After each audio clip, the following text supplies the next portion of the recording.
Hey guys, how you doing today? Okay, so it's good to be back home. Just got back from the office and taking a walk in our Houston ranch, and I want to answer a few questions. So we did a post, my team did a post, and we asked you if you were to have 1 minute with me, what are the things you would like to ask me? And we've gotten over 1,000 comments, and I'm trying to see if I can answer a few of those things you guys have raised, a few questions, a few desires of yours, okay? And let's see which one we can attend to before we lose daylight. It's 7:17 here in Houston. Okay, it's 7:17. By the way, I need someone to help me cut my grass. If you know anybody in Houston, I've not been home for like two months or so, or over a month. I need someone to help me cut my grass, my lawn, here in Houston. So if you know anyone, let them send me a DM. Okay, it's really bushy right now. So let me attend to a few questions. By the way, as you're joining me, tell me your name and the city you're joining me from. So I have Opilanso. It says, when exactly can you say your business has gotten to the stage where you could open another branch? Okay, so this is a question out of one of those questions you guys asked when I asked you to give me. If you were to have 1 hour with me, what are the questions you were asked? How do you know to open a second branch? Jumoke from Los Angeles, good to have you. Oluwafemi from Ottawa, Canada. Are you guys ready for me, Ottawa? Next Saturday, we're going to be having a great time in Ottawa, Canada. I hope you are ready. Get your friends. Tell everybody not to miss it. It's going to be a great time. I think that before you can open another branch of your business, how do you know when to open a second branch for your business? It should be demand, right? Demand has to be very important. Are you having a heavy demand from those neighborhood? I'll give you an example. We are having heavy demand in the eastern part of Nigeria, right? Almost every day you are seeing people say, when are you going to have estates in the eastern part of Nigeria?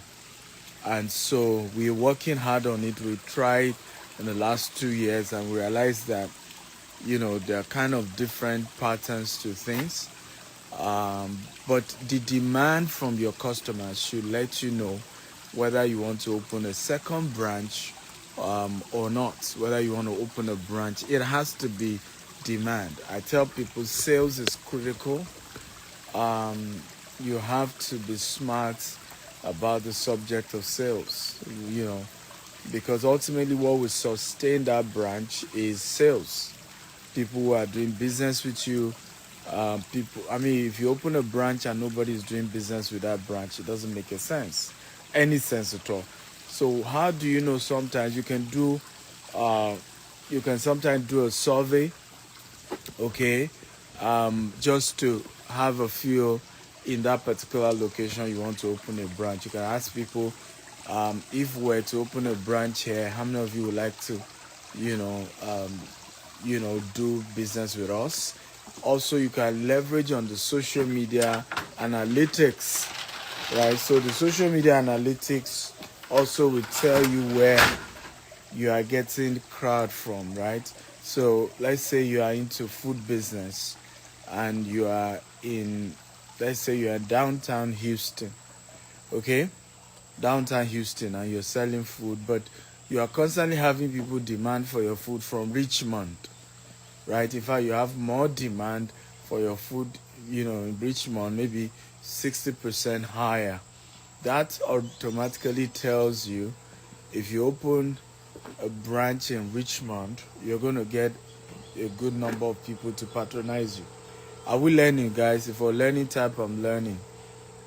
Okay, so these are some of the ways to know whether it's time to open another branch, of your business. Okay, so I hope I've answered that question. I have Oruma Taylor.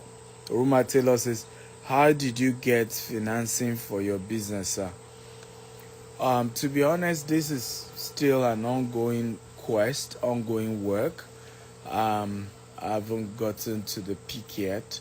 I'm constantly raising funds. As we speak, I'm raising $200 million, whether you like it or not. And it's been one of the toughest job I've ever done. To attempt to raise $200 million. It's been one of the toughest,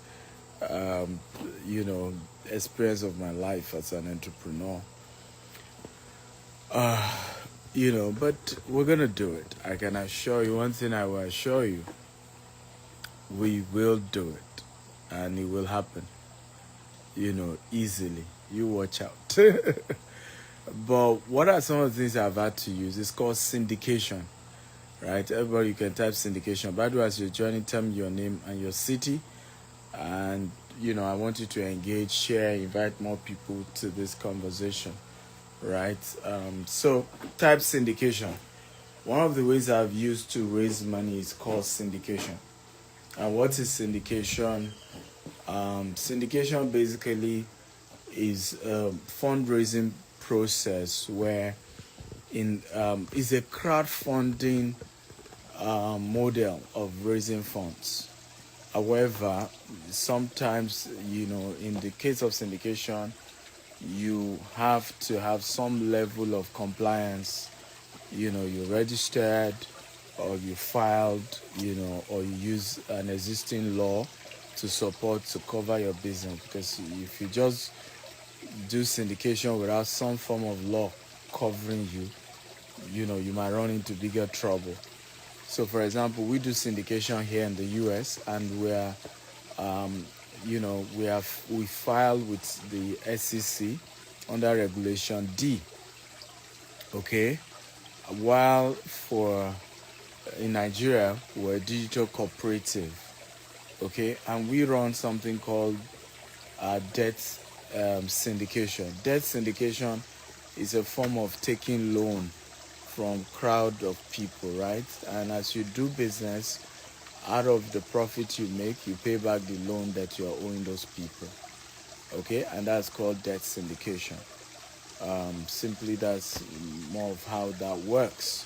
So one of those methods I've used is called syndication.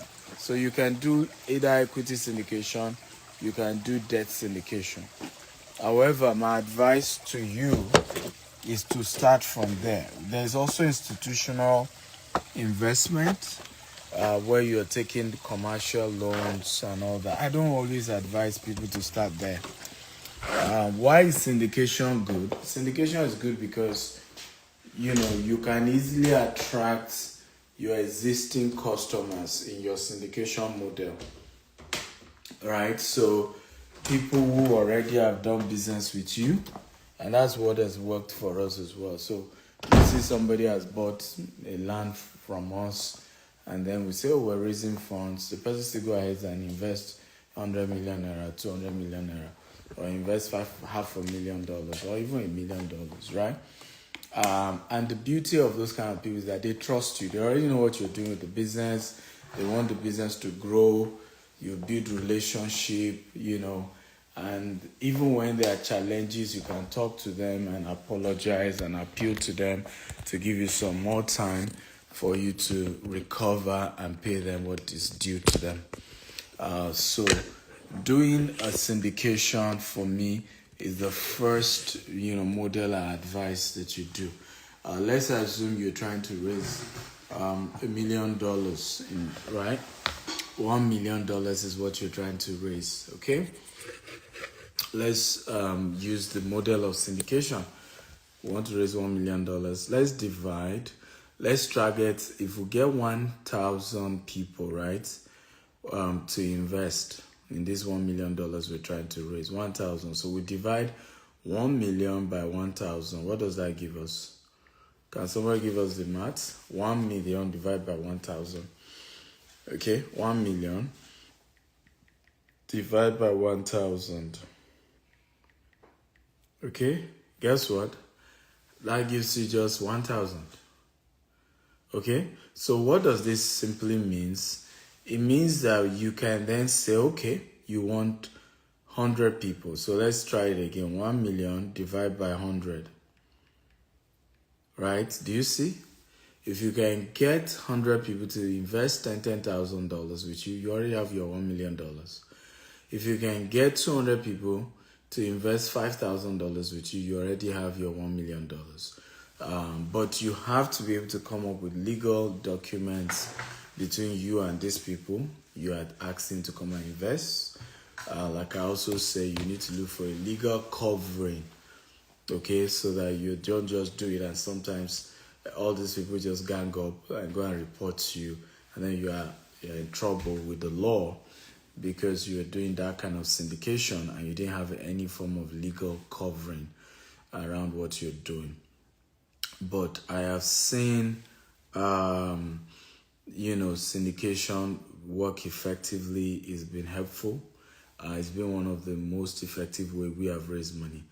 At some point, of course, when you don't have good finance team, everybody say finance team, don't go and start raising institutional funding without a solid finance team, right? These are people who understand finance, they understand financial engineering, they understand a whole lot about finance properly, right? Is when you have a solid finance team, that's when you then want to start the process of engaging institutions, trying to borrow money from solid institutions. And by that time, the advantage is that, hey, you are then leveraging on a lot of expertise, in your team who are going to give you good advice as to how to go about what you're doing. I hope that answers the question. Did I answer your question well? Okay, how many of you got value with that? If you got value, type I got value. I got value. Okay, if you got value, type I got value, I got value, I got value. Right? Again, if you got value, type I got value, I got value, I got value.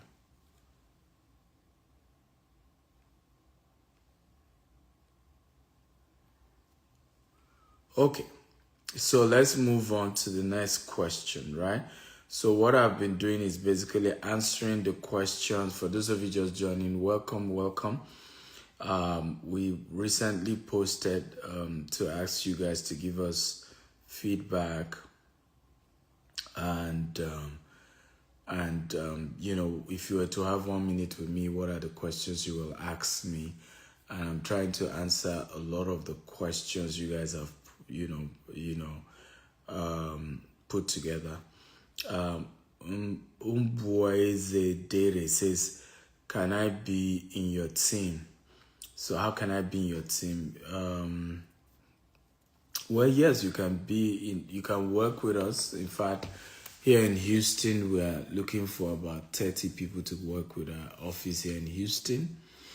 We're looking for people to work with us in Dubai. We're looking for people to work with us in the UK. We're looking for people to work with us in our various offices in Nigeria, Lagos, Abuja, Port Harcourt, different locations in Lagos, Omole, Ikoyi, Bejuleki. So we're constantly looking for people to work with us. And so if you want to work with us, you can always send a mail to hr@gtexholdings.com. hr@gtexholdings.com. One of the easiest way that we hardly can reject you is an internship program. We do an internship program where we train you for 6 months. And then if you do well, after that, we then retain you and you can negotiate how much you want to earn as salary.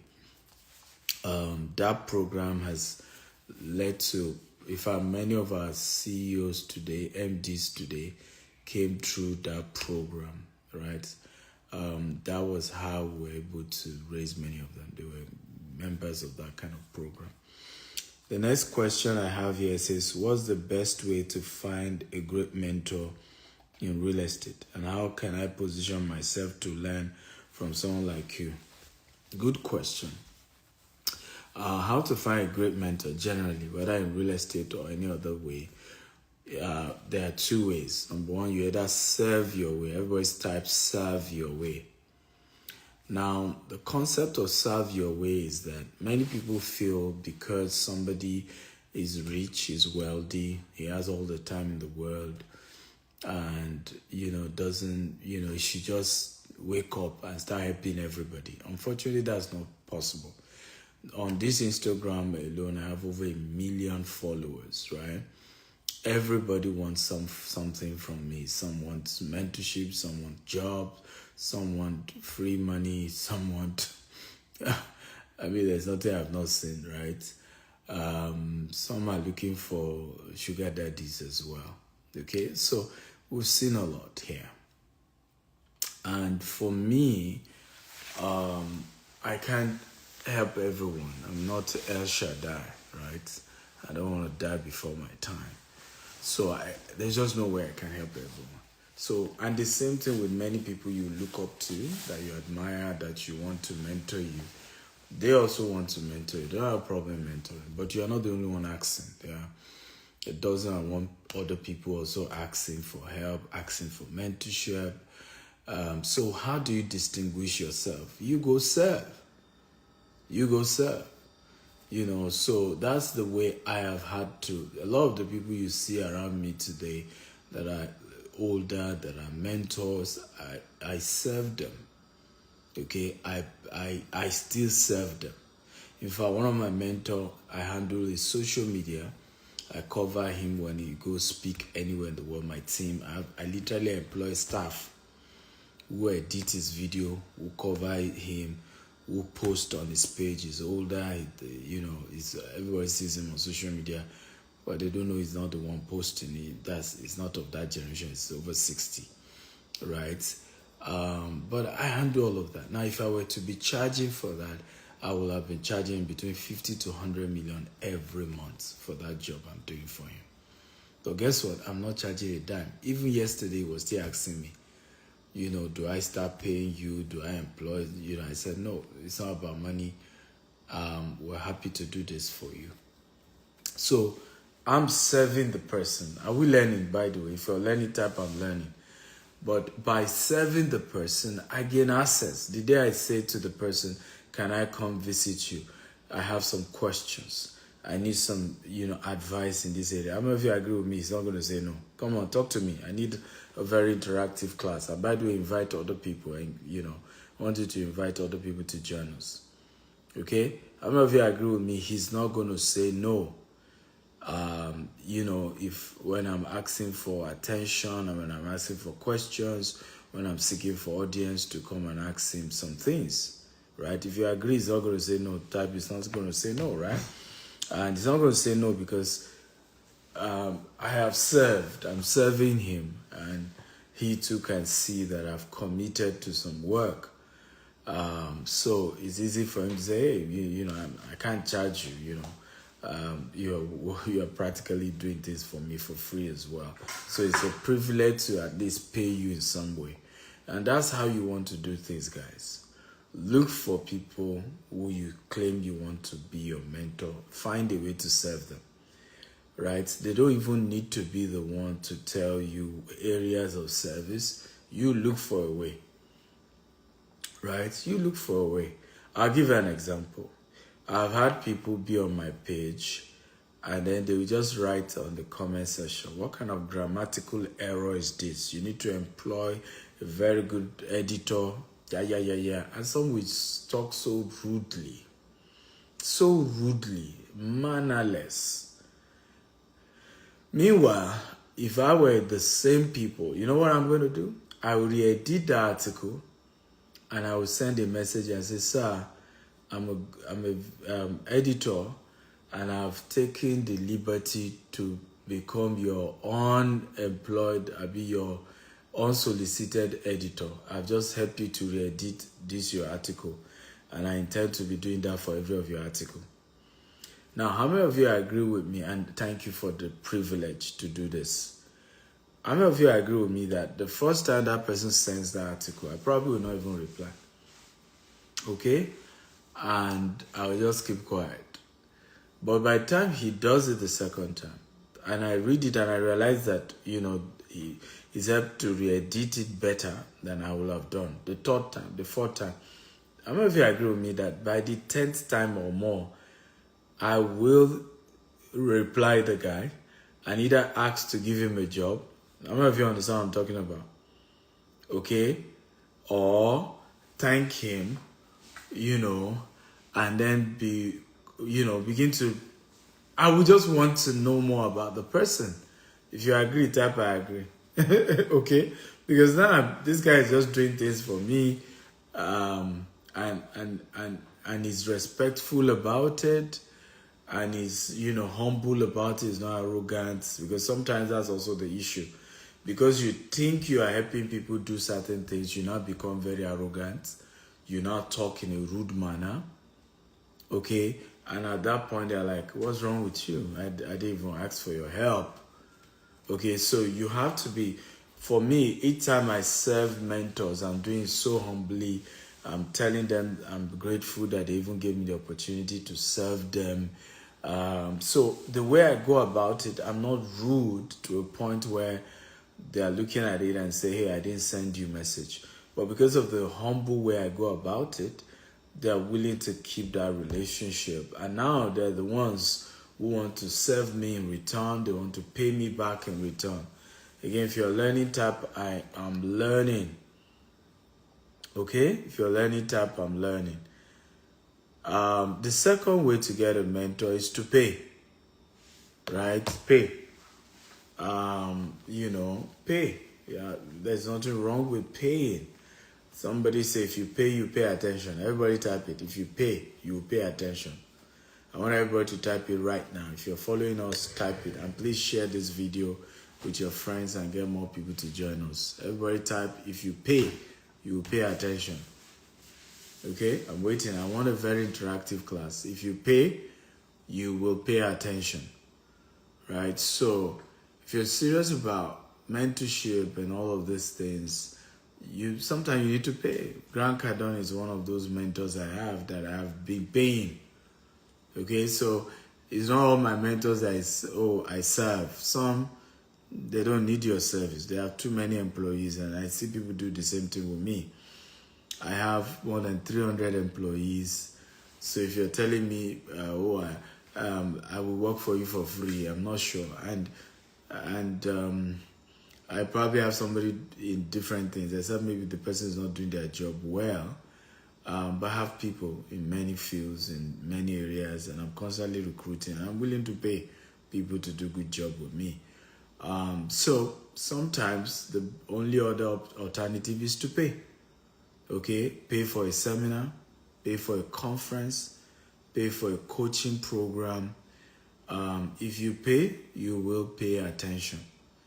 I realized that many of my mentors that I've had to pay, I've been forced to execute everything they taught me, because I kept remembering my brain how much I paid. I just returned from Florida. I paid $25,000 for the diamond ticket for Grant Cardone's event.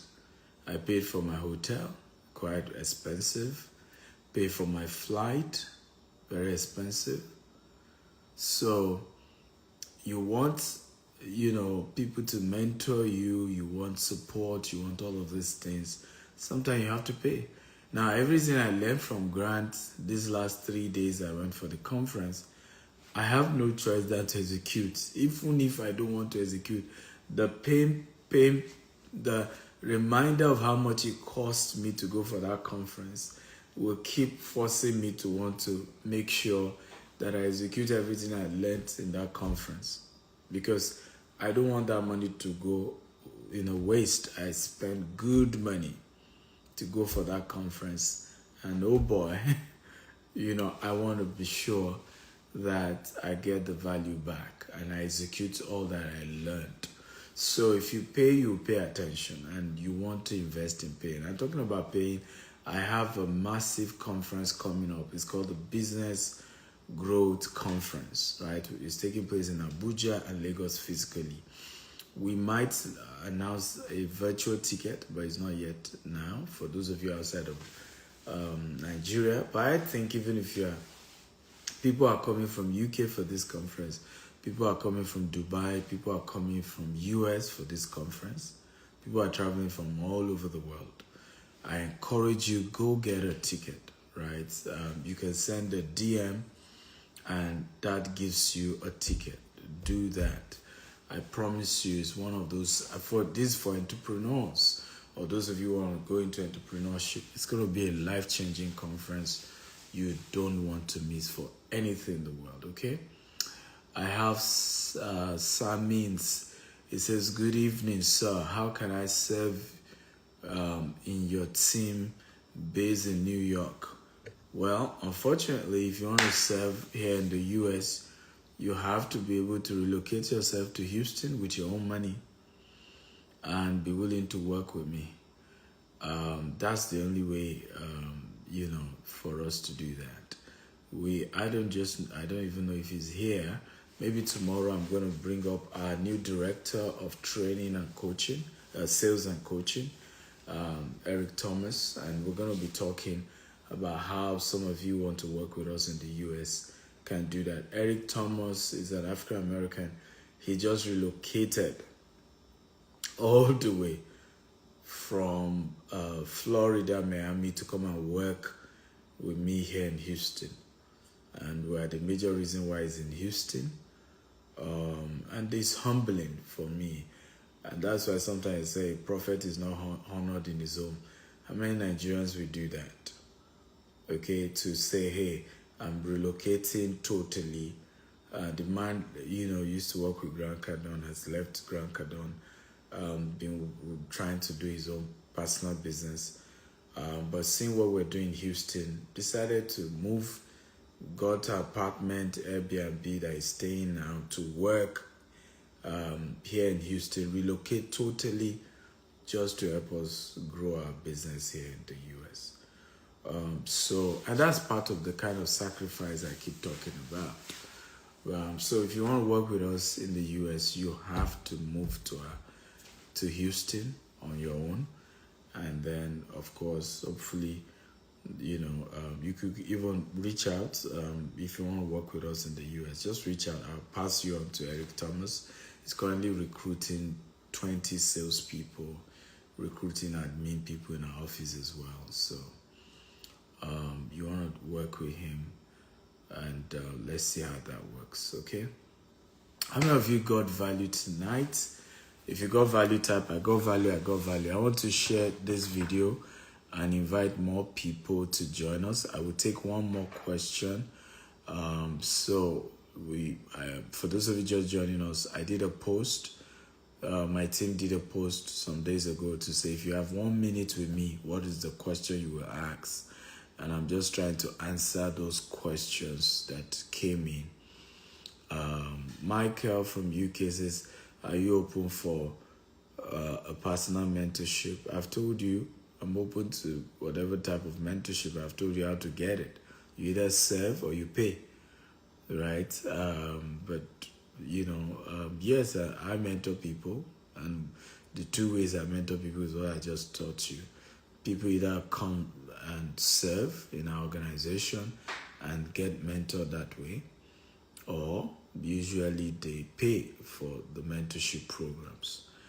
So this person is Melvin Gemendai. He says, what gave you the daring to ever imagine, work, and follow through despite starting your business with 1,000 naira?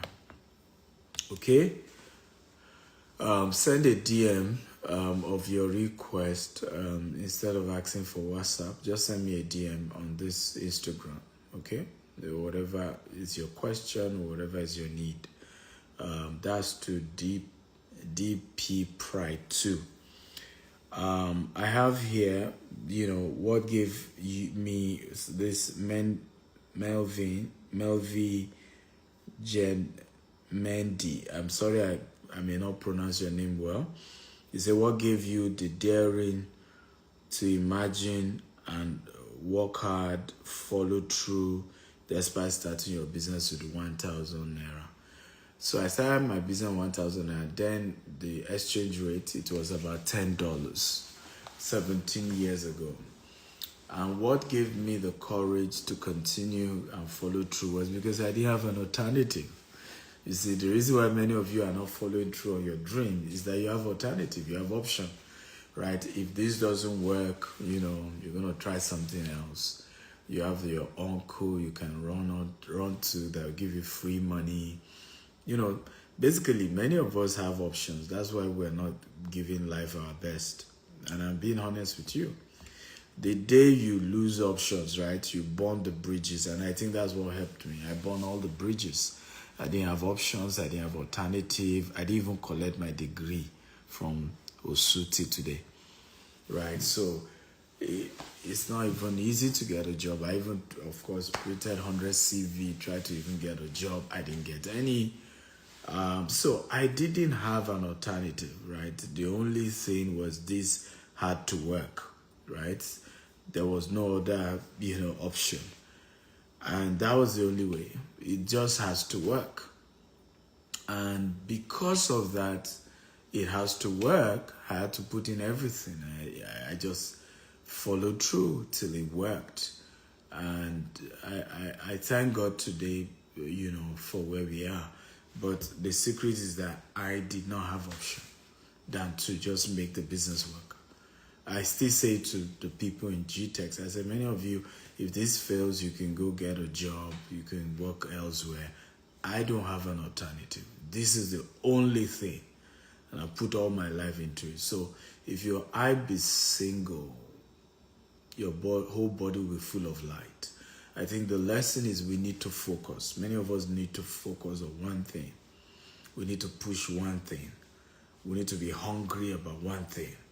Right? This culture of having so many options, right, is the reason we're not moving forward, right? You have too many options. Oh, if this one doesn't work, I will then try this one. Even our career, is the reason why we don't make it work, because you've already have, if this doesn't work, I'll try this. Even with relationship, with marriage, right? Some people their marriage didn't last 10 years because they have alternative.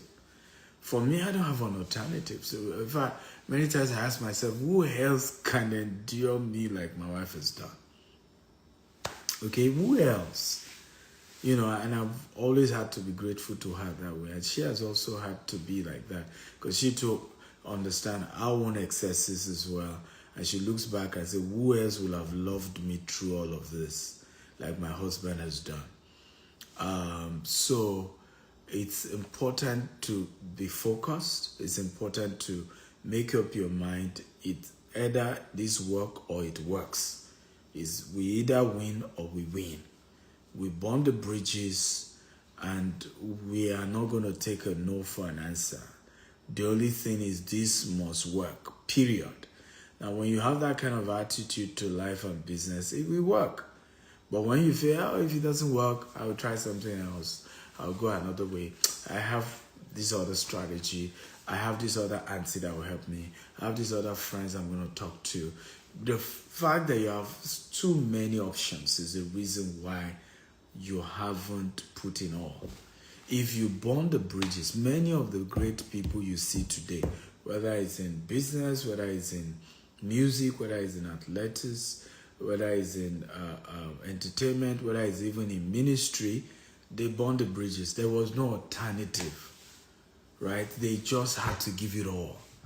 And so because there was no alternative, they made it true at the end of the day. And that's the attitude, you have to have. And that's what has worked for me. I had no choice than to follow through. I mean, there was no other alternative, nothing else. It had to work. Are there opportunities to invest in your company? Yes, we have investment option: $20,000, $50,000, $1 million. We have opportunity to invest and get returns every 18 months.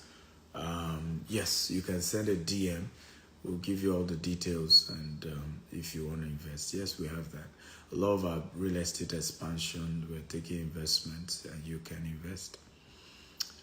Precious Azimo says, have you ever successfully advised anyone who was in corporate and successfully moved into startup?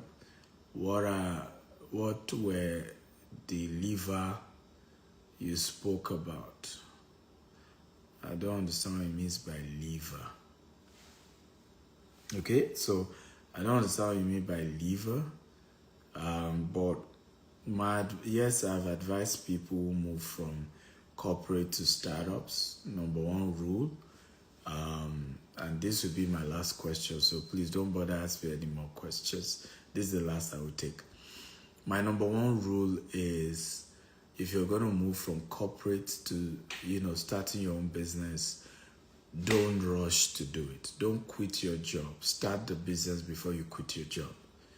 Right? I've seen so many people just rush. They get excited. See Dr. Stevie started with $10. Oh, he's in 4 continents today. I want to be like him. Hey, don't get it twisted. You have family. Some of you are married. You have children. So if you quit and just start, a business tomorrow, how do you? And business will take a while. Some business will take 1 year, 2 years before you break even, right? So if you don't intentionally, pace the exit, you need to structure your exit well. You need to plan your exit well. In fact, the rule is, resign 4 years in advance, resign 2 years in advance. That's the minimum, 2 years in advance. Okay? And you can literally drop your resignation 2 years in advance, meaning mentally, 2 years from now, I don't have this job anymore. You now plan your exit for 2 years. So you keep getting salary for 2 years, and then you are properly structuring the alternative or what else you want to do. Another strategy I always encourage is for you to invest. Begin to invest in source of passive income. So the guy that was asking me, do we have investment opportunities? Yes, we do. So imagine he's able to create in a space of 5 years, right? I'm just giving examples, 16 investments with GTEx. What this simply means is that every month, because he has 16 different investments with us and he did each one at different months, it means every month GTEx will be giving him, I'm just giving an example, let's say GTEx is giving him $4,000 because based on what he invested with us. Now, I don't know if you agree with me, he can pay his bill, pay his mortgage, if he's very conservative with $4,000. If you agree, type I agree. Now, with that $4,000, it means even if the new business does not work for the next 1 year, the passive income will be paying him every month for another 2-3 years till the business eventually pick up. You see what I'm talking about? So most people rush into entrepreneurship without having a source of passive income. What you should do is invest in something that can be giving you returns, right, on a yearly basis. But now do multiple of those things so that in the pace of 5 years, you've done so many investments that each of them will mature. One of them will always mature at a particular time of the month. That way, your source of passive income can pay your salary. I always say this, only resign when your passive income is up to your salary or is more than your salary. At that point, you can resign, you can start a business, and you can be patient till the business eventually work. because even whatever happens, you have something generating income for you. The gentleman, Eric Thomas, that I told you has left Miami to come and work for me. When he was with Grant, he was making good money. And so he was able to save enough money such that he flew down to Houston by himself. He got an Airbnb that is paying for monthly rental by himself. Are we learning here now? And he's able to come prove to me and say, Dr. Stephen, I'll work with you. And I promise you I'm going to grow this business. Even today, I still looked at it and I said, are you sure? I said, yeah, trust me on this. Okay? But do you agree with me? Even if I am the open organization, is that opportunity he's been believing God for all his life. If he didn't have enough in his savings, right, that can keep taking care of him while he figure out, his employment, his partnership with me, right, and has enough so that he can prove that he has skin in the game, there's no way I'm going to give him an opportunity with us. So those are the model if you're going to start your business. Invest, keep investing. Listen, entrepreneurship starts with investment, particularly if you're an employee. If you're an employee, if you're in paid employment, your entrepreneurship journey starts by investing in source of passive income, period. And as soon as sources of passive income is generating more, returns for you than your annual salary, you can sack your boss and go and start your business. Okay. I hope you got value. Come on, if you got value, tap I got value. For those of you who came late, you need to come and go and rewatch this. We've been here for over 40 minutes, so you need to go and rewatch it. I've taken questions. Tomorrow I'll be back. I'll take questions as well tomorrow. From those of you asking questions, try to answer as many. Send a DM. You have questions, send a DM. We are having the Business Growth Masterclass. Oh Lord, we've never done an event like this. We currently have, by the end of this week, you're going to be seeing our billboards all over Lagos and Abuja. Over 20 billboards have been paid for. You're going to soon see our TV adverts, radio adverts. We've never advertised any event like we're doing this one. So go get your seat, go get your ticket, sign up. The tickets price is going to increase very soon. Just go to www.businessgrowthconference.org, okay, and you can sign up right now. businessgrowthconference.org. Okay, it's going to be life-changing event you don't want to miss for anything in the world. And I want to thank all of you who have participated, those of you who shared this video, those of you who commented, those of you who asked questions. Good job. Well done. I hope it was worth it for you. Again, share this with your friends. Copy the link, post into groups. There are a lot of you belong to groups where they just discuss nonsense. Senseless talks. Go and put sensible talk and just type, here's my sensible talk gift for you guys today, right? Some of us belong to those groups. They just gossip about other people. They only pull other people down. They're always looking for bad news that is happening to somebody else. Who knows what I'm talking about? And some of it are old student association groups, and just senseless talks. Go and put this link there and say, let them watch something sensible. Let's share and help our community to have a better perspective, right? I love you all. God bless you. I'm Dr. Stephen Akintayo. Keep winning, and don't forget, you might have been born into a poor family, but you owe the next generation. You owe your seed, okay, a wealthy family. So make sure you do everything to give birth to a rich family. I was born to a poor family, but my children today can say, my dad is rich, right? I'm born into a wealthy family. And I think that's the way you and I need to do it, right? It's not a fault. It's not our fault, my fault, your fault that we're born poor. But it's your fault and my fault if you remain poor. So figure it out. It's never easy, but it's going to be worth it at the end of the day. Okay? I love you all. God bless you. Good night. For whatever